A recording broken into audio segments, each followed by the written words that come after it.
पाण सगोरन अलैहिस्सलातु वस्सलाम जिन जो हिकिड़ी हदीस शरीफ़ जिन जी आहे त औरत जंहिं घर में बरकतुनि वारी हूंदी उहो जन्नत जे बाग़नि मां हिकु बाग़ आहे ऐं जंहिं घर में औरत बदनसीब हूंदी उहो दोज़ख जे खॾ मां हिकु खॾ आहे।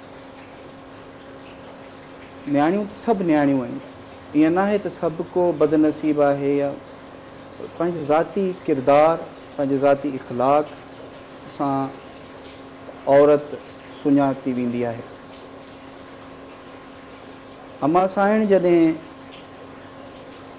हिकु न्याणीअ खां निकिरी हिकु घरवारी हिकु बीबी कंहिं ॿिए हिकु अहिड़े शख़्स जंहिं सां हिकिड़ो चाचे जे पुटु हुजण जो रिश्तो त ज़रूरु हो, पर उन सां हिकु चार दीवारी में हिकिड़ी छित जे हेठां रहण जो तालुक़ु उन सां न हो। जॾहिं वयूं तॾहिं उन्हनि करे ॾेखारियो त मूं वटि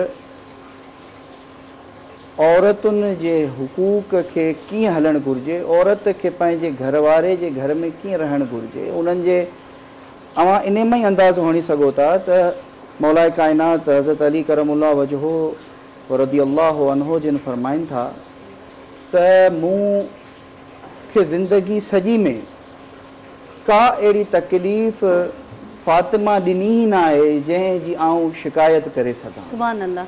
इन खां मथे आऊं को ॿियो बयानु करे ई नथो सघां जो हू ख़ुदि जेको घर जो धणी साईं जो जेके घरवारा उहे पिया फ़रमाइनि त मूंखे का तकलीफ़ ई न आई आहे।